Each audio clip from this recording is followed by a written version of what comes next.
좋으신 하나님, 오늘 이 저녁에도 우리 바이블 아카데미 마가복음 산책 모임으로 모이게 하심에 감사합니다. 바쁜 우리의 일상 속에서도 잠시 시간을 내어 이렇게 말씀을 공부하고 배우는 가운데 주께서 함께 하시고 우리로 하여금 이 말씀을 통해 힘을 얻고 또 하나님을 더 알아가는 시간 되게 인도해 주옵소서. 의지하고 예수님의 이름으로 기도합니다. 아멘. 아멘. 우리 드디어 문학적 접근 접고요. 이제 신학적 접근으로. 신학적 접근. 근데 사실 이게 요런 책이에요. 마가 신학이라는 이 책인데 그걸 다 하면 또 10주를 또 해야 되잖아요. 그래서 그냥 간략하게 오늘은 기독론 부분만 다루려고 해요.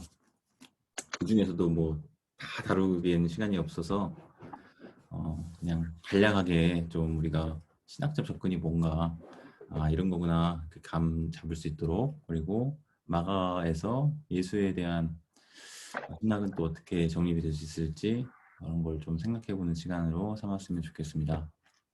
그래서 오늘 좀 몇 쪽 안 되죠? 6쪽인데 이거를 아마 제가 다 쳤으면 60쪽이 됐을 거예요. 그래서 그냥 충분히 제가 다 쓰지 않은 것들이 많은데 말로 간단하게만 짚고 넘어가고 오늘은 이렇게 하고 성경 읽고 마치도록 하겠습니다. 조금 빨리 마칠 수 있을 것 같아요. 이것도 다 없이 30분 정도 끝날 테니까 집중해 주시면 감사하겠습니다. 마가 신학의 주요 주제로는요, 다음과 같은 것들이 있는데요. 신론, 인간론, 종말론, 그리고 뭐 구원론. 여러분 이런 무슨 론 이런 거 많이 들어보셨죠? 네. 신학이라고 할 때 체계적 조직 신학을 신학이라고 하는 경우가 많아요. 조직 신학이 뭐냐면 하나님에 관한, 신론이라 그러면 하나님에 관한 것을 조직적이고 체계적으로 정리해 놓은 거예요. 그리고 인간론이라 그러면 성경이 증언하는 인간에 관한 것들을 조직적이고 체계적으로 정리해 놓은 거고요. 종말론이라고 하면 성경이 증언하는 종말이라는 주제에 대해서 조직적이고 체계적으로 정리해 놓은 거. 그래서 조직 신학, 시스테믹이거든요. 시스터매틱. 그래서 누가 봐도 일목요연하게. 그래서 조직 신학 좋아하는 사람들은 이런 정리를 되게 잘합니다. 근데 이제 마가 신학이라고 할 때는 마가복음에서 발견되는 하나님에 관한 어떤 주제들, 그런 걸 모아놓으면 이제 신론이고, 인간에 대해서 어떤 식의 어떤 관점이라고도 할 수 있을 것 같아요. 론이라고 하니까 뭔가 이론 같은데 사실상 마가복음에서 그런 이론을 발견하기는 어렵고, 그냥 마가복음의 저자가 가지고 있었던 이런 관점들에 대해서 조직적이고 체계적으로 정리하면 그게 신학이 되는 겁니다. 신학적 주제가 되는 거예요. 그리고 제자도라고 하는 주제를 또 한 대 엮으면 제자도 신학이 되는 거고요. 전도에 관련된 주제들을 또 엮으면 그 전도 주제가 하나 되는 거고, 속죄와 관련된 어떤 언급들을 담고 있는 걸 모으면 속죄 신학이 되는 거고, 구원받는 길에 대해서 조직적이고 체계적으로 정리하면 구원 신학이 되는 거고, 하나님 나라에 대한 언급들 마가복음 1장부터 16장까지 다 뒤져서 살펴보면 이게 또 하나의 어떤 카테고리가 되는 거고, 메시아 비밀 모티프는 제가 성경 읽으면서도 몇 점 말씀드렸을 것 같은데, 그리고 앞으로도 말씀을 드리겠지만, 예수님이 메시아이심을 조용히 알리지 말라 이렇게 얘기하는 그런 주제가 사복음서 중에 마가복음에만 유일하게 두드러지게 나타난다는 거죠. 그러니까 이게 마가복음의 메시아 비밀 모티프 등 그런 관련된 구절들을 종합적으로 모아서 살펴보면 이런 식으로 이제 주제별로 묶어볼 수 있다, 이런 접근이고요. 이 중에서 뭐 신론만 예를 들어서 설명해 보면은 이런 다음과 같은 하위 카테고리를 나눠볼 수 있어요. 마가복음에서 보니까 하나님은 어떤 분으로 묘사가 되냐면 역사를 지휘하는, 오케스트라 지휘하듯이 때가 참해. 그때는 누가 관장하는 거야? 하나님께서 뭔가 그때를 정하고 그때에 걸맞게 무슨 일이 일어나게 세례요한을 보내서 주의 길을 예비하게 하고, 예수가 이제 등장해서 하나님 나라에 하나님의 다스리심에 대해서 선포하고 이런 것들이 다 그 예언의 성취로 되어졌다는 그런 모든 것들까지도 결국은 하나님의 지휘 아래 일어난 것이다. 이렇게 봤을 때 그것과 관련된 구절들을 이 역사의 지휘자로서의 하나님이라는 이 카테고리 아래에서 다뤄볼 수 있겠죠.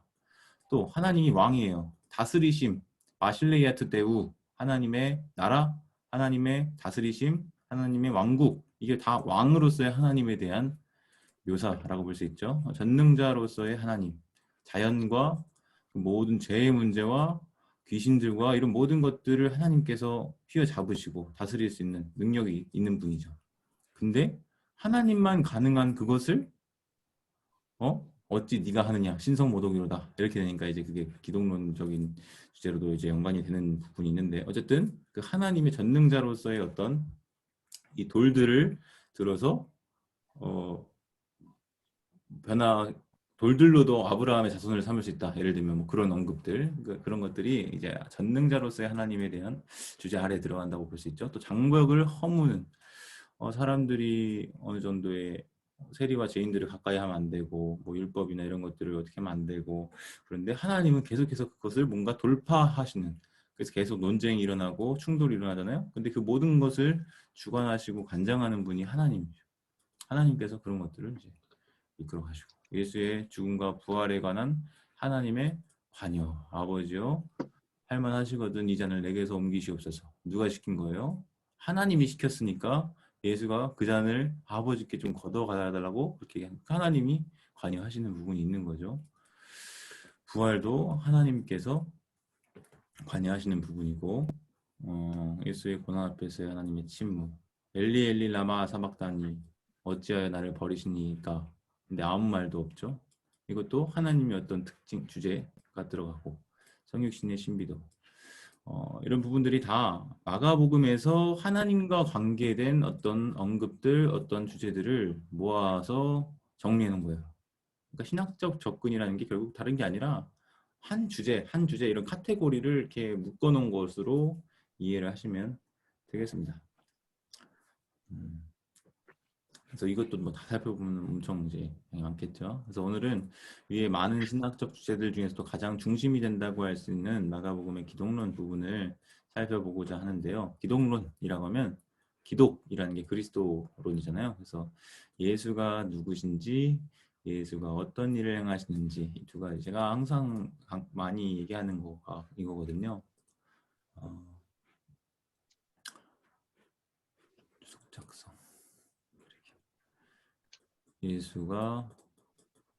예수의 이거 뭐 어려운 표현으로 이렇게 하면은 하나는 존재고요. 하나는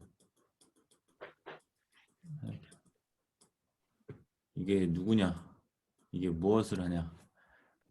이 두 가지인데요. 하나님도 마찬가지예요. 하나님의 존재와 하나님이 하시는 일에 대해서 조직 진학에서도 설명할 때 하나님 뭐 그러면 성품 뭐 다르고 뭐 이런 식으로 하나님의 창조와 섭리 사역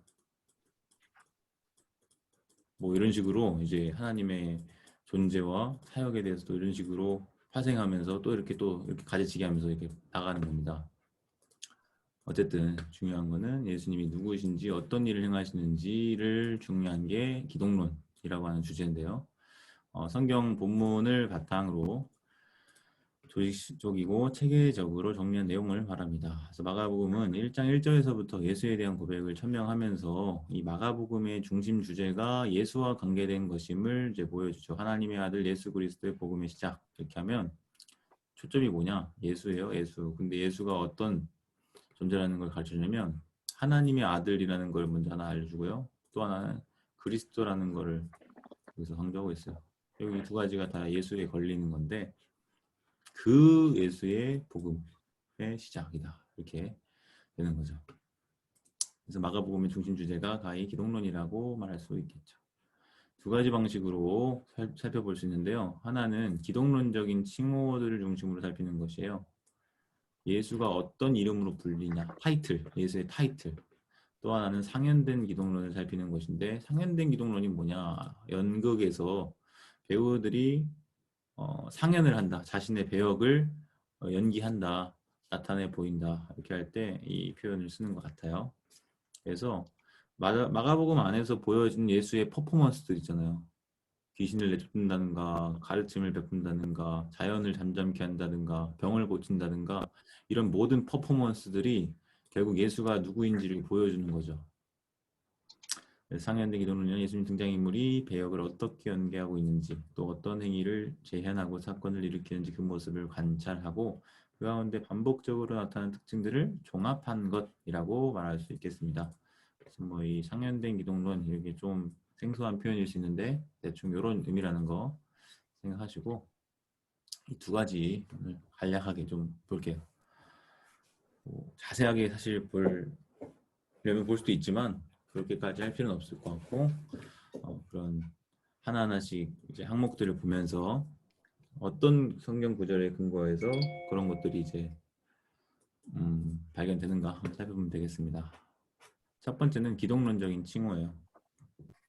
예수를 지칭하는 표현 뭐가 있는가? 먼저 물어봤어야 되는데 답이 다 보이죠? 예수님이 뭐라고 불리시는가? 하나님의 아들이라고 불리기도 하고 메시아 혹은 그리스도라고 이제 성경에는 써 있더라도 이거 같이 보셔야 됩니다. 히브리어로 하면 메시아하고 헬라어로 하면 그리스도인데 같은 거예요. 영어로 번역하면 세이비어로 다 번역하잖아요. 뭐 크라이스트 하면은 무슨 뜻인지 모르니까 기름 부음 받은 자라는 의미인데 기름 부음 받은 자가 뭐냐 했을 때 뭐 왕, 제사장, 선지자라고 하는 구약 시대에 세 가지 직분을 맡은 자들이 임명될 때 기름을 부었거든요. 왕, 제사장, 선지자. 그래서 이 왕, 제사장, 선지자라고 하는 세 가지가 왕, 제사장, 선지자.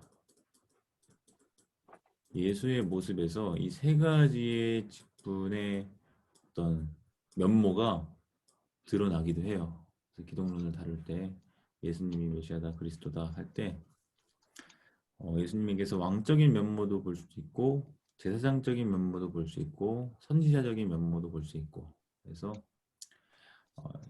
이러한 어쨌든 메시아라고 하는 구약에 나타난 이 사상이 신약에서 예수에게 어떻게 적용되는지 이런 부분들을 살펴보는 것도 흥미로운 주제입니다. 그리고 다윗의 자손, 이 다윗의 자손도요 다 구약 배경이에요. 하나님의 아들도 마찬가지고 이 모든 마가복음에 나오는 기독론적인 칭호나 이 표현들이 다 구약적인 배경을 염두에 두고 있는 것으로 보시면 돼요. 뭐 선생이야 사실 뭐 그냥 흔한 이미지일 수도 있지만 인자도 마찬가지고요. 다윗 자손도 마찬가지고 구약의 어떤 성경 구절들, 어떤 본문들 이런 것들을 배경으로 하고 있을 때 보다 더 잘 이해할 수 있는 그런 부분들입니다. 그래서 이런 표현들이 있다는 거, 이것들을 하나하나씩 살펴볼 거라는 거 말씀을 드릴게요. 혹시 질문 있으세요? 있으시면 말씀하셔도 돼요. 제가 5초만 세고 넘어갈게요. 속으로.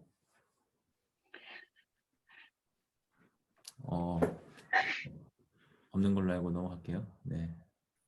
하나님의 아들로서 예수의 기독론적인 칭호 중에 예수를 하나님의 아들이라고 부르는 것. 예수님은 시작부터 하나님의 아들로 묘사가 되잖아요.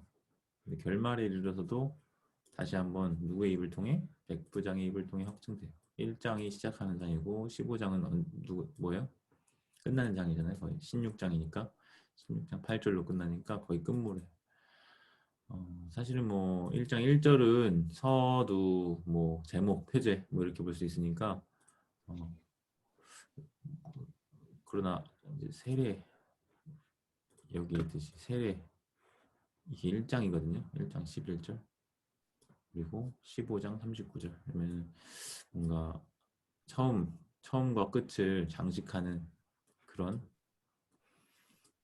대목에서 예수가 동일하게 하나님의 아들이라고 하는 이 주제가 나타난다는 것은 좀 주목해 볼 만하겠죠.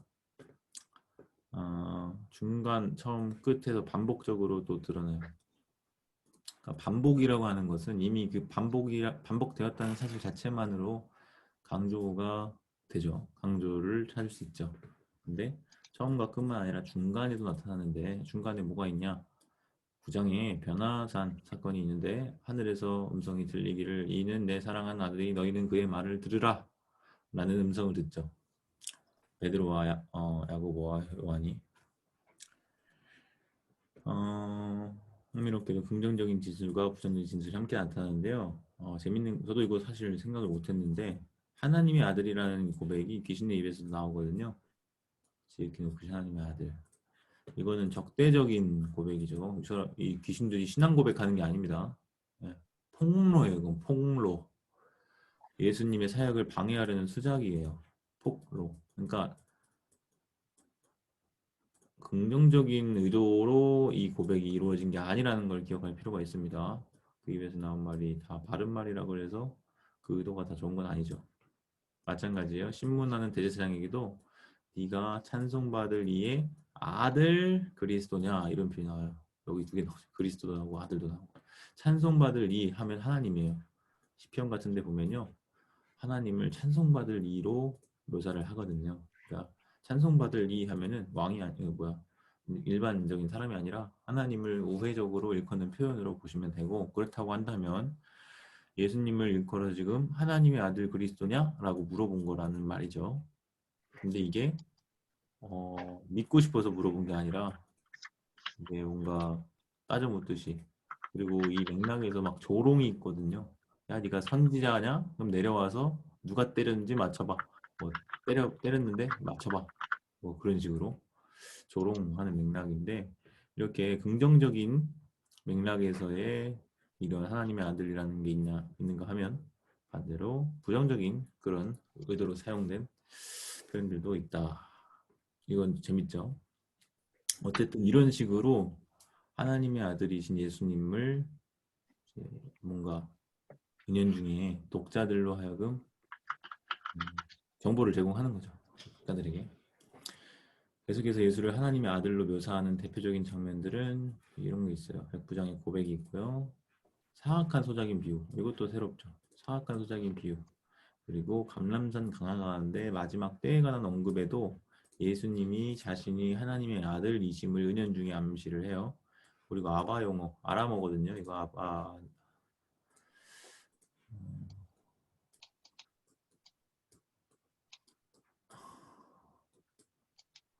아빠 거기에 점이 붙어. 히브리어 이 아람어예요, 사실은.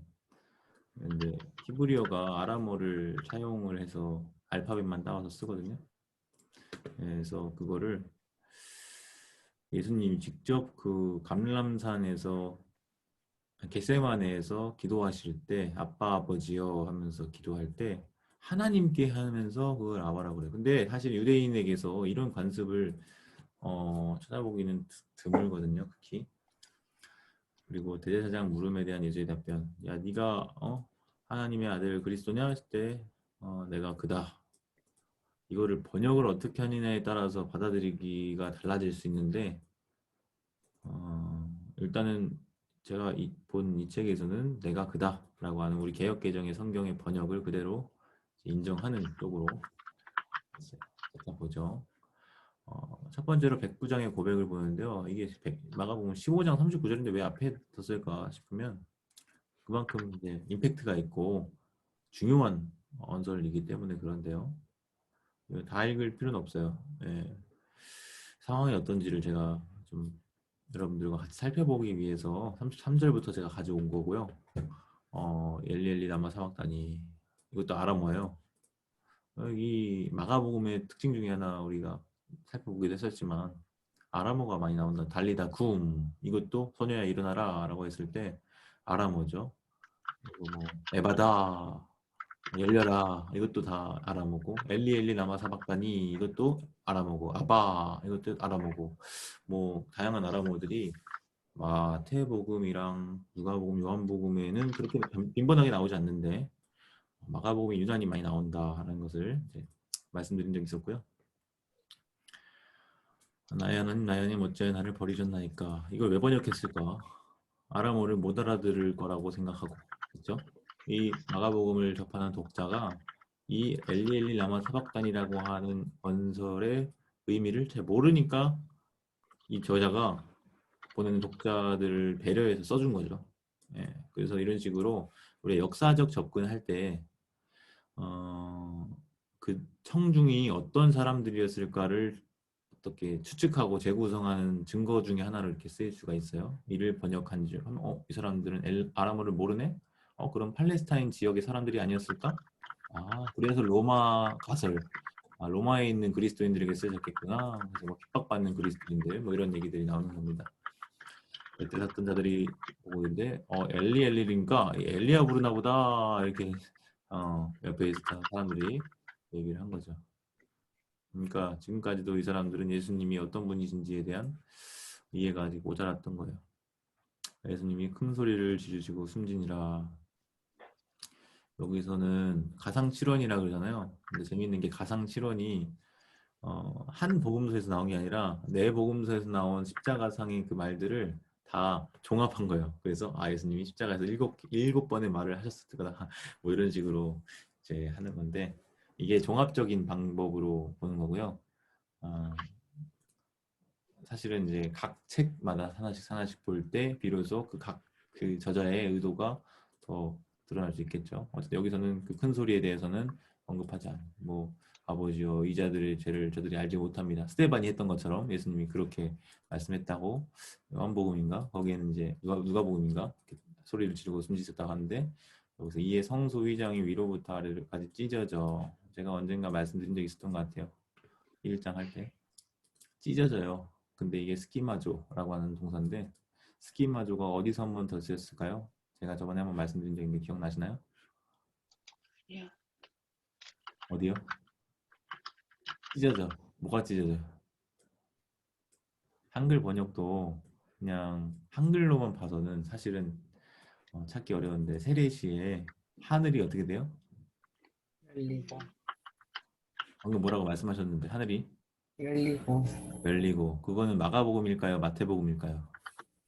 마태복음 같은 예. 근데 우린 지금 무슨 복음을 보고 있죠? 맞아요. 그러면 마가복음의 세례 장면에서는 뭐라고 써 있나요? 하늘이? 찢어져. 찢어져. 아니, 한번 보세요. 하늘이 갈라짐과 그렇죠. 하늘이 갈라짐이라고 되어 있어요. 근데 제가 지금 드리고 싶은 말씀은 이게 원래 한글로 쓰인 게 아니잖아요. 헬라어로 쓰였는데 이 헬라어 단어가 같다는 말을 드리고 싶은 거예요. 하늘이 갈라지다, 휘장이 찢어지다. 이게 같은 스키마조라고 하는 동사가 쓰인 거예요.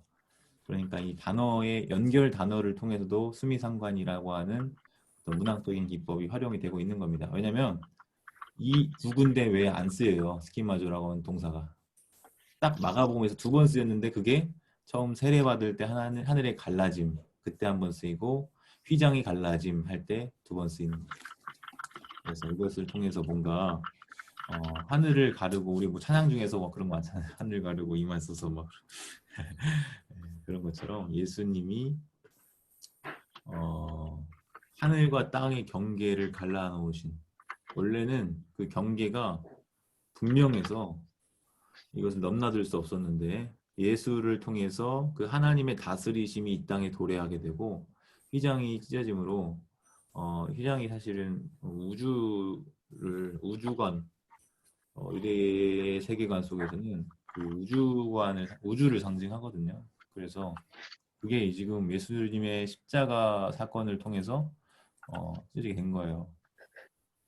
그래서 이제 넘나들 수 있는 예수를 통해서 그런 길이 열리게 된 거죠. 이것을 어떻게 이런 시각적인 표현들을 통해서 드러내주고 있는데 이것을 보니까 백부장이라고 했을 때 로마 관료죠. 백인대장이라고도 부를 수 있겠죠. 백인대장. 그 아래에 100명의 군사들이 있는 그런 지휘관인데 그가 고백하는 거예요. 이 사람은 진실로 하나님의 아들이었다. 진실로. 뻥이 아니었구나 라고 하는 것을 이제 알게 되는 거고 이 고백은 단순히 백부장의 고백으로 지지 않아요. 이 1장부터 예수님의 사역과 그 모든 가르침과 그 모든 기적들을 보고 15장 말미까지 따라왔던 모든 독자들도 백부장과 동일한 고백을 하게 되는 거죠. 예수가 진실로 하나님의 아들이었구나. 그러면 우리의 반응은 어때야 되는가? 이게 또 생각해 보게 되는 아주죠. 이렇게 해서 여기에서 하나님의 아들이라고 하는 예수님이 하나님의 아들이라고 하는 이거 던져지는 거고요. 화두가. 그 다음에 마가복음 12장을 보시면요. 예수님이 비유를 하나 드세요. 마가복음 12장 보면은 이 비유를 말하게 되는 계기를 좀 생각을 해보면요. 대제사장과 서기관들이 11장 27절부터 보면은 예수님에게 권위를 물어요. 야, 너 무슨 자격으로, 무슨 권리로 막 이렇게 하냐. 성전 청결 사건이 있었잖아요. 마가복음 11장에. 성전 들어가가지고 야, 어떻게 강도의 소굴을 만들어놨냐. 하나님이 이러라고 여기 해놨냐. 만민이 기도하는 집이라고 성전을 이렇게 해놨는데 여기서 장사하는 사람들 보고 뒤엎어버리시고. 그러니까 예수의 권위, 야, 네가 무슨 자격으로 이렇게 지금 행패 부리느냐 이렇게 따져 물었을 때 요한의 세례에 대한 얘기를 하시거든요. 하늘로부터냐 사람으로부터냐 하면서. 근데 그 얘기가 왜냐면 요한의 세례 때 어떤 일이 있었냐면 하늘이 갈라지고 하늘에서 비둘기 같은 것들이 내려서 이제 비둘기처럼 비둘기 같은 것이 아니라 비둘기처럼 성령이 임해서 소리도 들리고 그랬잖아요. 결국은 하늘로부터 임한 권세로 이렇게 한다. 이 대답인 거예요. 예수님의 대답은 하늘로부터 임한 권세로 이렇게 한다. 근데 예수님은 대답하지 않는 것처럼 마치 너희들이 먼저 대답해 봐라. 요한의 세례가 하늘로부터냐 사람으로부터냐? 그러니까 아무 말도 못하니까 나도 말 안 할래? 이렇게 하시는데 사실 말 다 한 거죠. 요한의 세례 때 어떤 일이 있었는지를 생각해 보면. 그리고 나서 그 다음에 하신 게 12장의 이 사악한 농부 비유인데요. 포도원 주인이 있는데 이 포도원 주인이 여기 이제 잠깐 어디 갔다 오면서 농부들한테 새로 주고 잠깐 나갔다 왔어요. 그리고 이제 소출을 얼마를 이제 받으려고 소작을 준 거니까 농부들한테 좀 줘라, 가져와라 소출을 했더니 종을 떼요. 그리고 보내요. 뭐 소출을 줘서 보내야 되는데 주지도 않고 때려서 보내요. 다른 종을 보내요. 이제는 상처를 내고 막 능욕을 해요. 뭐 옷을 벗겨가지고 돌려보낸다가 예를 들면 뭐 그런 식으로 능욕을 해보는 또 다른 종 세 번째예요. 죽여버렸어요. 심지어 이거는. 그 외에 많은 종들 또 보냈어요. 덜어는 때리고 덜어는 죽여버리고. 여기서 나오는 종들은 구약의 선지자들을 말하겠죠. 하나님이 보낸 한 사람 나왔어요. 누구야? 그가 사랑하는 아들. 여기서 지금 이제 포도원 주인은 하나님으로 비유가 된 거고 여기 종들은 하나님이 보내신 선지자들로 비유가 된 거고 마지막 한 사람 이 아들은 예수님을 지금 말하는 거죠. 그러니까 예수님을 핍박하고 박해하는 이 사람들은 진작부터 역사 대대로 조상적부터 선지자들을 박해하고 이렇게 했던 그런 세력들인 거예요. 지금 이 프레임에 따르면 최후의 일을 번님이 이르되 내 아들은 존대하리라. 이 포도원 주인의 마음이 이거였는데 마치 하나님의 마음처럼 농부들은 뭐라 말하냐. 상속자다. 죽이면 유산이 우리께 되겠다. 이런 말도 안 되는 상상을 하고 잡아 죽여 포도원의 밖에 던졌다. 예수님의 운명에 대한 예고도 되는데요. 여기서 이제 내 아들은 존대하리라. 이 포도원 주인의 그래서 이 아들이 결국 예수님에 대해서 말하는 거거든요. 예수의 이 비유가 자기들을 가리켜 말씀하신 줄 알고 이 바리새인과 서기관들은 여기서 그 괘씸한 사악한 그 농부들이 자기를 말하는 거를 알았어요. 이해를 했어요. 그러니까 잡으려고 그랬죠. 그런데 무리가 많아서 그냥 무서워서 두고 갔다 그래요. 나중에 조용히 치죠. 무리 없을 때. 이것을 통해서도 예수님이 그 포도원 주인 즉 하나님 그의 아들로 묘사가 되고 있다는 것을 살펴볼 수가 있는 거죠. 그 다음에 이제 마가복음 13장 보면 이제 소묵시록이라고 해서 소예언서라고 해서 13장에서는 장차 일어날 일에 대해서 미리 예언적인 어떤 말을 하는 거거든요. 성전이 무너질 때와 시 그리고 성전뿐만 아니라 마지막 날 마지막 때 그런 것들까지도 이제 더 나아가서 하는 건데 여기서 보면 예수님이 그렇게 얘기하세요. 그날과 그때는 아무도 모르나니 하늘에 있는 천사들도 아들도 모르고 아버지만 아시느니라 라고 되어 있어요. 13장 32절이 무화과 나무의 비유가 있는데 그 무화과 나무가 잎사귀를 내면 가지가 연해지고 잎사귀를 내면 그러니까 징조가 오면은 여름이 가까운 줄을 알고 그 징조를 통해서 그 때를 아는 것처럼 어떤 일이 일어나면 인자가 가까이 곧 문 앞에 이른 것을 알라 해서 뭔가 당하게 될 마지막 때에 대한 얘기인데 그날과 그때가 아무도 모르는데 아들도 모르고 아버지만 아시느니라 했을 때 여기서 언급되는 이 아들 그리고 아버지 이게 예수님 자신이고 하나님이라는 맥락상 그렇게 추정이 되니까 여기서도 예수님이 하나님의 아들로서 자신을 그렇게 비유한 것으로 볼 수가 있는 거죠. 그리고 또 이제 예수님의 아바 사용이라고 해서 아까 겟세마네 기도 얘기했잖아요. 아빠 아버지와 야라모가 여기서만 쓰였는데 이 하나님께 대한 기도에서 유대인이 아버지라고 부르면서 기도한 증거 많지 않아요. 거의 찾기 드문 걸로 알고 있는데 후대에는 모르겠는데 적어도 이 신약 시대에는 없는데 예수님 이렇게 했다는 거죠. 그러니까 하나님을 아버지라고 하는 그러면 자신은 그 아버지 하나님의 아들인 것으로 예수님의 하나님의 아들 되심을 주장해 볼 수 있는 거죠. 그 다음에 마지막으로 대제사장에게 한 예수의 응답 14장 61절에서 62절인데요. 막 뭐라 하는데 예수님은 아무 말도 안 해요. 그냥 다 받으세요. 그러기도 쉽지 않은데 그렇죠? 왜 아무 대답도 없냐? 이 사람들이 너를 지은 증거가 또하냐 했을 때 침묵하고 아무 대답도 안 하시고 다시 물어보면서 대제사장이 네가 찬송받을 네 아들 그리스도냐? 라고 했을 때 62절에 내가 그다. 그러면 이게 예수님이 하나님의 아들이라고 하는 것을 시인한 것처럼 이제 인식을 할 수 있는 거죠. 근데 이게 제가 아까 말씀드렸던 게 뭐였냐면 내가 그니라 라고 했는데 이게 그거는 이 말이다 이렇게 번역을 할 수도 있대요. 그러면은 이거 뭐냐 예수님이 말은 아니에요. 예수님이 한 말은 아니고 그건 네 생각이고 약간 이렇게 번역을 할 수 있다는 거죠. 저도 이 부분은 아직 정확하게 결정을 못했어요. 일단 번역이 이렇게 되어 있는데 지금 제가 이 말씀을 드리는 것은 번역이 100% 정답은 아니에요. 그러니까 가능성에 대해서 염두를 둘 필요가 있는 거죠. 이 가능성, 저 가능성. 그래서 이거를 예.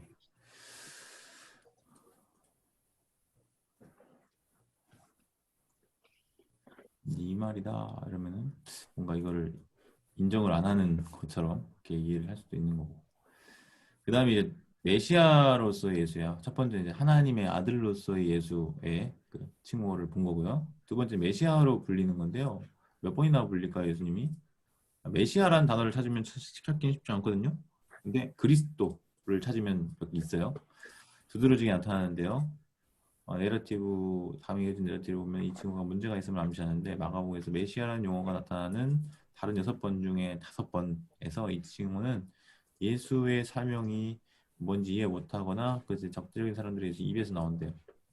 예수님을 오해하거나 예수님에 대해 반대하는 사람의 입에서 이 메시아, 이 그리스도라고 하는 언급이 나타난다는 거죠. 방금 위에 살펴본 것도 대제사장이 네가 그리스도냐? 네가 메시아냐? 이렇게 물어본 게 이게 예수님을 신앙 고백하거나 그게 아니잖아요. 약간 따져 묻듯이 적대하는 그런 상황 속에서 나타나는 그런 발언이고요. 8장 29절에도 이 베드로 신앙 고백이 있는 장면이잖아요. 베드로가 예수님 주는 그리스도십니다. 이렇게 고백을 하는데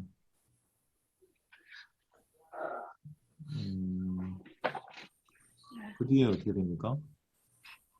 예수님 멱살 잡죠. 그러니까 바로 이해가 아니죠. 그러니까 이해하지 못한 사람에 속하는 거예요. 베드로도 그 당시에는 나중에서야 깨닫게 되는 거예요. 고난받는 예수님 일에 대해서. 그리고 뭐 12장 35절에서도 서기관들이 그리스도를 다윗의 자손이라 하느냐라고 했을 때 그 그리스도가 그래서 다윗이 그리스도를 주라 하였은즉 어찌 그의 자손이 되겠느냐. 그래서 그리스도와 다윗의 자손에 관한 그런 단락에서도 쓰이는데 결국 이것도 잘 이해를 못한 거예요. 그리스도에 대한 그러니까 그런 맥락인 거예요. 다 이 그리스도 메시아라고 하는 용어가 사용된 그 맥락이요. 근데 하나의 예외가 있는데 예수님이 하신 말씀에서 9장에서 누구든지 너희가 그리스도에게 속한 자, 즉 그리스도인이라고 해서 그 사람한테 대접하면 그가 상을 잃지 않을 거다. 왜? 그렇게 그에게 한 것이고 나에게 한 것이기 때문에 이렇게 이제 예수님 말씀하시는 부분이잖아요. 거기서 사용된 이 메시아로서의 예수는 예외로 긍정적인 케이스인 거죠. 결국 예수님이 메시아라는 칭호를 거부하지는 않아요. 그런데 그렇다고 해서 자기 자신을 가리키기 위해서 야 나는 그리스도다 뭐 이렇게 말하지 않는다는 거죠. 나는 메시아다 이렇게 말하지 않는. 이런 걸 생각하면 아까 그 제가 내가 그니라 했던 게 모르겠어요. 그 의문문으로 보는 거 다른 번역으로 읽는 것도 뭐 그렇게 볼 수도 있겠다는 생각도 좀 들죠. 그 다음에 이제 다윗의 자손으로서의 예수인데요. 마가복음에서 예수는 다윗의 자손으로 자주 묘사가 되고는 해요. 그래서 그 가운데 예수는 다윗보다 더 큰 이로 묘사가 되기도 하거든요. 다윗의 군사적인 승리자 이미지와 상반된 비군사적인 다윗의 자손으로서의 면모, 고난당하고 죽는 다윗의 자손으로서의 이미지들을 나타내 고난받는 메시아. 보면은 다윗보다 더 크니 이건 어디 나올까요, 여러분? 다윗보다 더 크니 그냥 다윗이 어디 나오나 보면 되겠죠. 제일 먼저 나오는 게 2장이에요. 안식일 논쟁에서 2장 23절부터 28절에서 어떤 얘기가 나오냐면 야, 이 안식일에 밀밭 사이로 지나다니는데 막 댓글 걸잖아요. 어찌하여 안식일에 하지 못할 일을 합니까? 24절에 바리새인이 따져 물었을 때 25절에 예수님께서 그렇게 얘기해요. 야, 너 다윗과 자기가 함께한 자들이 먹을 것이 없어 시장할 때 한 일을 잊지 못하느냐 물어보면서 그가 아비아달 대제사장 때 하나님의 전에 들어가서 제사장만 먹어야 되는데 그 진설병 걔들도 먹지 않았냐? 그러면 이거 법 어긴 거 아니냐? 그런데 누가 그거에 대해서 책임을 묻더냐? 그렇지 않았다. 왜냐? 그 법보다 더 중요한 상위법의 적용을 받아서 자비의 법, 자비법이 더 우선이 되었다는 거죠. 이웃사랑. 그래서 그 예를 들면서 다윗도 그랬는데 내가 그렇게 하면 안 돼? 약간 이런 식의 예수님의 그 논증이었거든요. 더더구나. 왜냐? 예수님은 다윗보다 더 크잖아요. 그래서 안식일이 사람을 위하여 있는 게 아니라 사람이 안식일을 위하여 있는 거다. 예, 반대로. 안식일이 사람을 위하여 있는 거고 사람이 안식일을 위하여 있는 게 아니다. 예수님 이런 말씀을 하세요. 그러면서 인자는 안식일에도 주인이다. 여기서 주목할게요. 안식일의 주인이다라고 하지 않고 안식일에도 주인이다라고 했거든요. 안식일 또한 주인, 안식일에도 이렇게 하니까 좀 이상한데 안식일 또한 주인이다. 그러면 안식일 말고 또 다른 예수님의 주인, 인자의 주인됨이 있는 거예요. 무엇의 주냐 했을 때 다윗의 주로 나와요. 마가복음 내에서 다윗의 주. 이게 아까 제가 그리스도 얘기하다가 나온 건데 12장 쪽에 가시면 그 12장에서 그런 게 나와요. 35절부터 37절까지의 그 단락에서 성전에서 가르칠 때 대답하여 이르시되 어찌하여 서기관들이 그리스도를 다윗의 자손이라 하느냐. 그러니까 메시아가 다윗의 자손이라고 하는데 이것에 대해서 예수님이 반문하시는 거예요. 시편 110편 1절의 말씀을 인용하면서 다윗이 성령에 감동되어 신이 말하되 주께서 내 주께 이렇게 얘기하는데 여기서 주가 두 번이 나오는데 주 하나는 하나님을 가리키는 거고 또 다른 주 하나는 하나님이 아닌 또 다른 대상을 가리키는 거예요. 그러니까 여기 주가 두 번 나온다. 다윗이 주라고 부르는 대상이 둘인데 하나는 하나님인 게 분명하고 그럼 다른 하나는 누구냐? 라고 했을 때 예수님이 이것을 인용하면서 하시고자 했던 말씀은 메시아, 즉 그리스도 다윗이 하나님 외에 또 다른 주를 고백한 것이 메시아를 일컬어서 그렇게 주라 고백한 거다라고 말하면서 인자가 안식일의 도 주인이라고 했을 때 이것은 다윗보다 더 큰 이로서 예수님을 그렇게 묘사한 것으로 이해할 수가 있는 거예요. 이게 이제 다윗 자손으로서의 예수, 다윗 자손임에도 동시에 다윗보다 더 큰 그런 인자로서 예수님이고요. 그리고 비군사적인 다윗의 자손으로서의 예수는 다윗은 전쟁을 통해서 자신의 그 위엄과 권세를 나타냈는데 예수님은 그렇지 않은 거죠.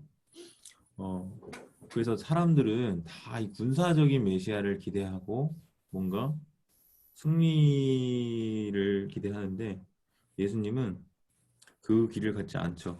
그러니까 이 내러티브 전체를 통해서 드러나요. 어떤 구절을 딱 말하기보다는 결국 고난받는 메시아의 길을 가는 거거든요. 2번과 3번이 연결이 되는데 예수님은 그 밤에 잡으러 가서 체포당할 위기에 놓였을 때도 바로 즉각적인 반응을 보였던 것은 어떤 군사적인 행동, 액션을 통해서 칼을 빼어서 귀를 쳤잖아요. 근데 이것을 제지하세요. 그렇게 하지 말라고 하고 예수님은 도리어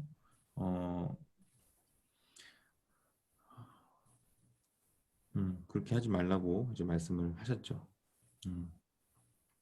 이것을 통해서 예수님은 계속해서 자신이 침묵하고 오히려 뭔가 같이 있었던 사람들은 막 끌었을 거예요. 어떻게 한번 전쟁이라도 일으켜 볼까 말 이렇게 반란이라도. 왜냐면은 예수님이 그 선봉장으로서 제가 마가복음 1장 설교할 때도 그랬지만 나를 따르라라고 하는 이 표현에는 어떤 함의가 있냐면 사사기에서 에훗이 있잖아요. 사사 에훗이 유대 사람들을 보고 나를 따르라 이렇게 해요. 근데 그때 쓰인 단어가 똑같아요. 예수님이 나를 따르라고 했던 그 단어와 자, 내 뒤로 붙어라 이거거든요. 자, 내 뒤로 붙어라. 이게 뭐냐면 내가 선봉장이 되어서 원사들을 이끌고 전쟁에 뛰어드는 약간 그런 이미지가 있어요. 그래서 그런 관계되는데 결국은 마지막에 드러난 것은 오해였다는 거죠. 그래서 예수님이 메시아이심을 드러내지 않았다는 것 중에 하나는 그 사람들이 기대하는 메시아에 대한 인식은 군사적인, 즉 다윗과 같은 그런 승리자, 그런 리더를 기대했던 사상이 있었어요. 근데 예수님은 그것과 정반대로 오히려 비군사적이고 고난받고 죽임을 당하는 그런 메시아, 그런 다윗 자손으로서의 길을 걸어가신다는 겁니다. 그 바리새인들이 구했던 하늘로부터 뭐 보여달라 그런 게 있잖아요. 지금 마가복음에는 사실 그게 없고 마태복음에 있는 걸로 제가 기억하는데 그것도 결국 그거예요. 하늘로부터 임하는 표적을 보여라. 하늘로부터 오는 표적을 한번 보여봐라. 라고 했을 때 이 기대했던 것은 마카비서에 보면 그 하늘로부터 오는 표적의 한 예가 있거든요. 근데 그 예가 어떤 식으로 드러나냐면 천사가 막 나타나가지고 전쟁 중에 있는 유대 백성들을 승리로 이끌어요. 그러니까 그 사람들이 보여달라고 했던 표적은 결국 그런 군사적인 메시아로서의 확실한 증거를 보여달라. 이런 기대가 있었던 것으로도 인식을 할 수 있겠죠. 이렇게 해서 예수님의 다윗 자손으로서의 그런 영어를 좀 본다고 한다면 인자로서의 예수도 있어요. 인자도 구약적인 그 배경을 보이고 있는데 제가 몇 번 얘기해서 다니엘서 7장 13, 14절에 사람의 아들 같은 이가 하늘로부터 와가지고 하나님께 권세와 영광을 받아 구름 타고 오는 그런 묘사가 있는데요. 이 이미지를 예수님이 차용해서 이 이미지를 바탕으로 자신이 이 땅에서 가진 권세, 자신이 당할 순환, 그리고 자신이 미래에 승리할 것과 다시 올 것에 대해서 언급을 하고 있어요. 그래서 인자가 땅에서 가진 권세에 대해서 얘기할 때 특별히 사람들이 신성모독이라고 했을 때 있잖아요. 일단은 가르치심에도 권세가 있었죠. 가르치심에 야 권위 있는 새 교훈이다 라고 하잖아요. 이 땅의 서기관들과는 다른 전혀 보지 못했던 그런 권세를 보인다 라고 했을 때도 예수님의 그 권세가 드러났고요. 그리고 1장 22절이죠. 권위 있는 자와 같고 서기관 같다가 같지 않다. 권위 있는 자, 권세 있는 자. 예수님의 그의 교훈이 그런 권세 있는 교훈이고 27절에도 이는 어찌미냐 권위 있는 새로운 교훈이다.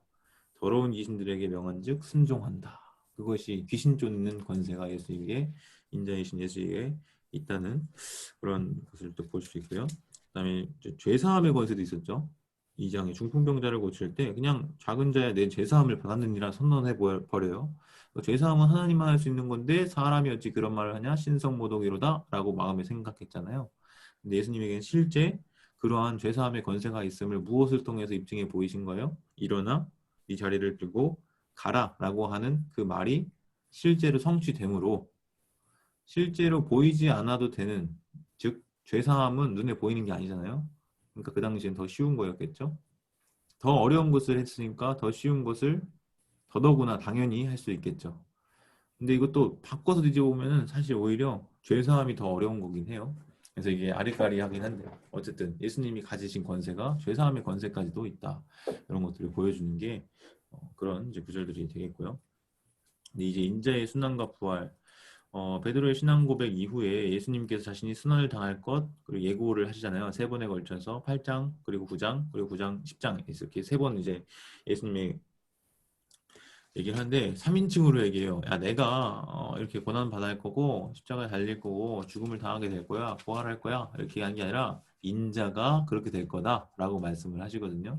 여기서도 그 고난받는 인자에 대한 그런 모습이 나오고요. 그다음에 세 번째, 인자의 미래 승리와 오심에 대해서도 13장의 감람산 강화에서도 인자가 구름을 타고 그 큰 권능과 영광으로 오는 것을 사람들이 보리라. 그가 천사를 보내어 자기가 책같은 사람들을 땅 끝으로 하늘 끝까지 사방에서 모으리라. 많이 없어. 이런 하나만 언급이 있는데, 먹어.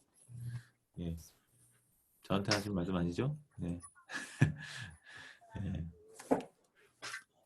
이렇게 이런 구절들도 다 이 인자에 대한 이미지가 반영된 그런 예수님의 묘사라고 볼 수 있는 거죠. 그래서 인자로서의 예수 보고 그다음에 주로서의 예수가 있는데요. 주라는 칭호는 마가복음에서 16번 나와요. 이 주가 퀴리오스예요. 퀴리오스. 어,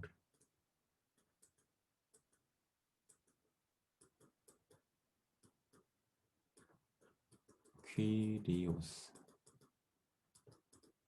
그 히브리어로 따지면은 뭐 아도나이쯤 될까요?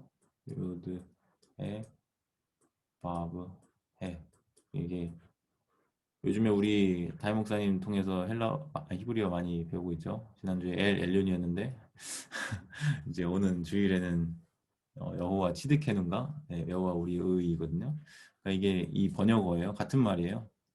이게 아도나이라고 있거든요. 여호와인데 그거를 헬라어 번역 성경인 70인역 구약 성경에서는 다 퀴리오스라고 번역을 했거든요.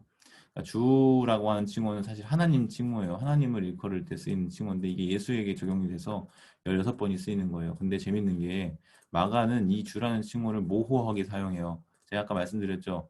이 주라는 칭호 퀴리오스라는 단어는 구약 성경에서 히브리어로 쓰일 때 아도나이 혹은 야훼, 여호와라고 하는 단어를 퀴리오스라고 번역한다 그랬는데 이게 구약에서는 다 하나님에게 적용된 표현이거든요. 그런데 마가복음에서는 이게 하나님을 가리키는지 예수님을 가리키는지 약간 모호하게 쓰는 부분들이 있다는 거예요. 혹자는 이런 애매한 용어 사용에 대해서 이거 의도적으로 한 거 아니냐 이렇게 얘기하는데 이것을 예수님을 이스라엘의 하나님과 연결시키기 위한 것으로 왜냐면은 유대인들의 관점에서는 이스라엘의 하나님만을 섬겨야 되는 쉐마 이스라엘 아도나 엘로헤이누 이렇게 가지고 신명기 6장 4절 5절 있잖아요. 우리가 너무 잘 알고 있는 마음을 다하고 뜻을 다하고 해서 내 하나님을 사랑하라. 유일신관이에요. 이스라엘의 하나님을 믿는 신앙을 버리고 예수님을 믿으면 이거는 그들의 신관의 치명적인 이단인 거예요. 그런데 이 예수를 이스라엘 하나님과 연결시켜서 이스라엘의 하나님을 섬기는 유대인들의 그 신관을 저버리지 않으면서 예수님에 대한 믿음을 이스라엘의 하나님과 같은 위치에 놓음으로 이 신학적인 문제를 이제 해결하려고 하는 것으로 이제 본 입장이 있어요. 그것 때문에 마가가 이런 퀴리오스 주라고 하는 칭호가 예수에게 쓰인 건지 하나님에게 쓰인 건지 애매하게 쓴 거 아니냐 얘기하는데 그래서 퀴리오스 주로서의 정체성을 공유하기 위한 방식으로 이렇게 썼다 이렇게 보고 있거든요.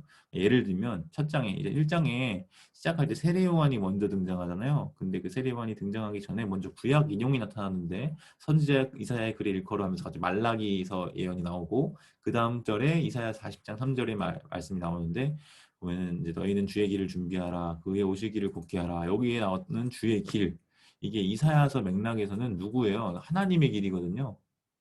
이사야서 40장 3절에 원래 맥락에서는 하나님의 길인데 이게 마가복음에서 인용될 때 그 주, 거기서 가리키는 주는 이게 하나님인지 예수님인지 아리까리하게 됐어요. 왜냐하면 그 다음에 나온 그 주의 길을 준비하라 하면서 누가 등장하냐면 결국 세례 요한이 누구의 길을 준비한 거예요? 예수님의 길을 준비한 게 되거든요. 그럼 여기서 가리키는 주는 누굽니까? 예수님이 되는 거예요. 그러니까 이런 식으로 하나님을 가리키는 표현인데 예수님을 칭하는 것으로 맥락상 이해되도록 동시에 칭하는 표현으로 이렇게 발견이 되도록 이렇게 마가가 의도했다 이렇게 볼 수도 있죠. 그래서 어쨌든 예수님을 큐리오스라고 호칭하는 그런 표현들이 나온다. 물론 이 큐리오스가 항상 그 주님, 그 하나님을 지칭하는 그런 대상이냐 그것도 아니에요. 그러니까 종이 주인을 일컬을 때도 이렇게 큐리오스라고 표현을 쓰긴 하는데 어쨌든 지금 우리가 마가복음 살펴보면 그 모든 맥락에서는 그것보다는 예, 하나님을 대상으로 주인님보다는 하나님을 대상으로 하는 그런 신명을 일컫는 것으로 이제 봅니다. 칭호로. 그 다음에 이제 선생으로서의 예수인데요. 마가복음에서 어떤 칭호보다 예수님 선생으로 불리죠. 왜냐 가르침을 엄청 많이 하셨거든요. 권위 있는 새로운 교훈이다 하면서 예수님의 첫 번째 그 기사 1장에서의 이미지가 뭐냐. 권위 있는 새로운 교훈을 주는 랍비, 선생인 거죠. 예수님은 제자들에 의해서 4번 정도 선생님으로 불려요. 4장, 9장, 10장, 13장. 왜냐면 제자들은 예수님께 배우는 과정이 있었기 때문이거든요. 그 밖에도 영생을 얻기 위해 질문을 던진 자도 예수님한테 올 때 선한 선생님이요 뭐 예를 들면 그런 식으로 부르면서 왔잖아요. 그런 것도 뭔가 예수님에 대해서 선생이라고 하는 그런 호칭으로 다가왔던 것을 볼 수 있습니다. 10장 17절도 선한 선생님. 자기 아들에게 귀신을 내쫓아 주기 원했던 무리 중에 한 사람.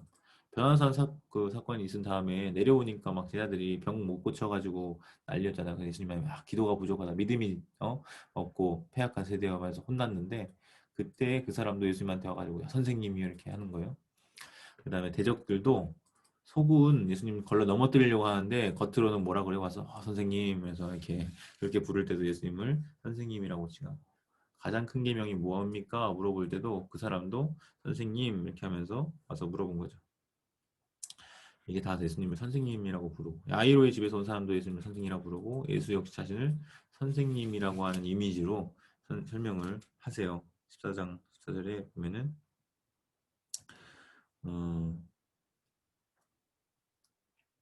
선생님의 말씀이라고 하면서 제자들한테 일러줄 말을 이제 얘기할 때 6월절 이제 준비하기 위해서 제자들을 야 여기 가면은 얘들이 이렇게 도와줄 거야. 가서 말해. 우리 선생님이요 이렇게 하래요. 라고 말하면 줄 거야. 뭐 이렇게 얘기할 때 예수님 자기 입으로 자기를 선생님 이렇게 밝혔던 거죠.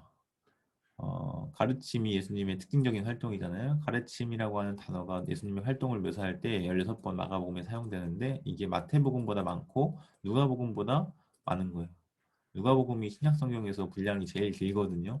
헬라어 단어 수도 그렇고 이 두루마리 길이의 수도 그렇고 근데 이제 16회, 15회면 훨씬 많은 거죠. 숫자는 하나밖에 차이 안 난다고 해도 예수님 주어로 사용되는 말씀하다는 구절도 3번 나타나고 이렇게 예수님이 선생으로서의 모습들도 나타난다. 그러니까 계속해서 이게 보면 예수님이 누구신지를 다양한 각도로 조직적이고 체계적으로 정리해 놓은 거예요. 그래서 예수님이 칭호에 의해서는 이런 식으로 묘사가 된다. 라고 되고 있고요. 아까 제가 말씀드린 것처럼 두 번째는 상연된 기독론이라 그래서 예수님이 마가복음 내러티브 안에서 어떤 역할로서 열연을 하시는지 예를 들면 우리가 연극으로 본다고 한다면 라고 할 때 예수님이 보여주시는 모습이 다 기독론, 예수님이 어떤 분이신지를 보여주는 것으로 우리는 이해할 수 있는 거예요. 하나님처럼 사람을 부르는 예수님의 권능. 1장 16절에서 20절은 어부들을 부르시는 사건이잖아요. 나를 따르라. 따르니까 바로 따라오는 그런 다른 뭐 설명이 없어요. 그냥 말씀하시니 따랐다. 그러니까 하나님처럼 하나님이 말씀하시면 그대로 되는 것처럼 예수님의 그 권능이 그렇게 드러나고 있고요. 귀신 세계에 대한 예수님의 능력이 이렇게 6가지로 정리가 될 수 있어요. 마가복음 안에서만 이렇게 예수님이 귀신에 대해서 그런 영적인 세력들에 대해서 휘어잡고 계신 분으로서 묘사가 되고 있는데 하나님의 거룩하시니 이것은 귀신의 입에서 발설된 예수님에 대한 칭호거든요. 그 예수님이 이미 귀신들도 귀신같이 알아보고 믿고 떠는 거죠. 예수님의 권세를. 그 다음에 사탄의 요새를 공격하는 더 강한 자로서의 예수. 이것은 3장 지난주에 읽었던 바알세불 논쟁에서 집주인이 만약에 그것을 이제 강탈하려고 하면은 그 집주인을 결박한 다음에야 그 전리품들을 가져올 수 있지 않겠냐라고 할 때 이 사탄의 요새들을 예수님 이미 1장 12절 13절에서 사탄의 시험을 이기시고 천사의 수종들도 그런 장면이 났잖아요. 이미 그때 예수님께서 그 강한 자를 결박한 거예요. 사탄과의 대결에서 이기시고. 그러니까 나머지 쪽무레기들은 그냥 상대가 안 되는 거죠. 그 예수님이 그런 식으로 묘사가 되고 있고요. 5장에서 보면요.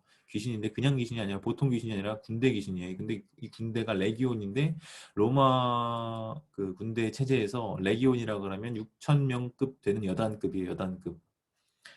제가 이제 군인이다 보니까 그런 쪽에 이제 알게 됐는데 여단이면은 6천 명이면 엄청 큰 거죠. 사단 그 위에 사단인데 그래서 그 수천 명이나 되는 귀신들 상대해도 예수님이 이길 수 있는 오히려 그들이 막 허락을 구하죠. 예수님 저기 돼지떼 들어가도 되겠습니까? 가라 하시면 제가 가겠습니다. 뭐 이런 식으로 예수님의 권세가 어떤지를 보여주시고 절망적인 어머니의 딸에게서 귀신을 쫓아내는 그런 장면. 실장면 수로보니게 여인 아닌가요? 맞죠? 수로보니게 여인의 믿음이 드러나는 부분인데 거기서도 귀신을 쫓아주시고요. 절망적인 아버지와 아들 막 불 가운데도 들어가고 물 가운데 던지고 막 그렇게 파리해진지라 이렇게 되는 그 가나안 내려왔을 때 그 아들 거기서도 귀신을 쫓아내시고 예수님의 이름으로 귀신을 쫓아내시키자. 예수님 저 우리 따르는 자도 아닌데 저거 막 예수님 귀신 막 쫓고 그러는데 저거 우리가 가서 하지 말라고 할 거야 했더니 예수님이 내버려 두라. 우리를 위하는 사람 어 우리를 반대하지 않는 자는 우리를 위하는 자니라 하면서 그것을 그냥 내버려 두시는데 그때 그 죽기사가 뭘로 하냐면 예수님의 이름으로 귀신을 쫓아낸 거예요. 그러니까 이것도 어떻게 보면은 어, 예수님의 제자인 셈이죠. 예수님의 이름으로.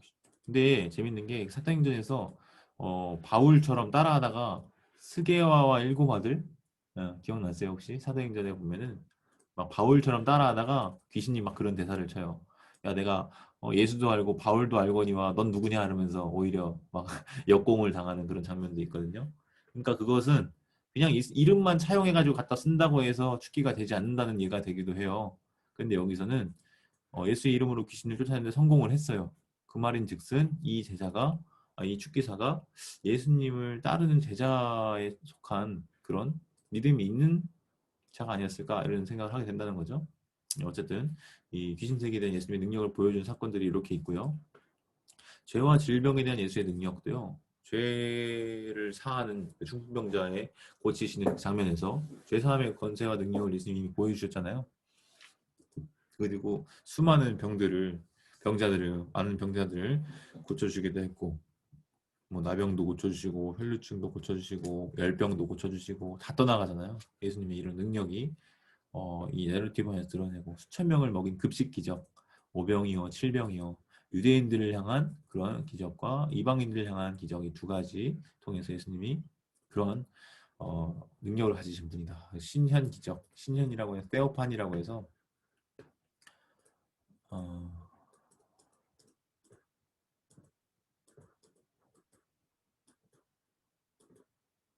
이게 두 개의 합성어예요. 테오스와 에피파니의 합성어인데 그러니까 하나님이 나타나심에서 테오판이라고 신현이라고 번역을 하는데요.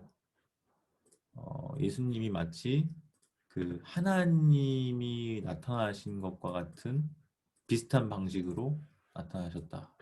그래서 폭풍우 배 타고 이제 건너가는데 예수님은 기도하러 올라가셨고 저기 멀리서 보니까 풍랑에 맞고 고난 이제 하는 것을 보시고 마음에 안타까워하시면서 와가지고 폭풍우를 잠잠케 해주시는 그런 장면도 있었고 바다 위를 건너서 지나가게 하시는 그런 장면도 있었고 변형되시는 장면도 있었고 이런 모든 것들이 예수님의 이런 신적인 어떤 면모를 보여주는 사건들이다라고 보는 거고요.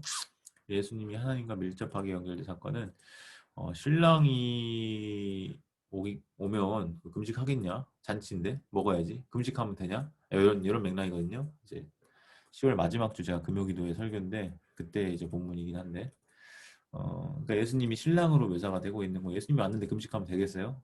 신랑이 왔는데 잔치 이제 먹어야지. 금식하라고 하는 사람들에게 예수님이 그렇게 말하는 건데 근데 이 신랑이라고 하는 이미지가 하나님 이미지가 있어요. 그래서 여러분 출애굽기에 19장 이후에 이제 하나님이 이스라엘 백성을 이제 이스라엘 나라를 세우시잖아요. 제사장 나라로 삼겠다 이런 선포가 있고 법이 주어지고 헌법처럼 십계명을 주시고 집을 지어요. 성막. 그게 마치 신랑 하나님과 신부 이스라엘의 신혼방 같은 그런 이미지거든요. 그런 이미지로 계속 그려지고 있는데 이 하나님이 신랑이었는데 예수님을 신랑에다 묘사했다? 이건 예수님이 하나님이신 것을 어느 정도 연관을 시키는 것으로 볼 수 있지 않을까? 이렇게 이제 되는 거고요. 성전의 주인인 예수, 그 성전을 어,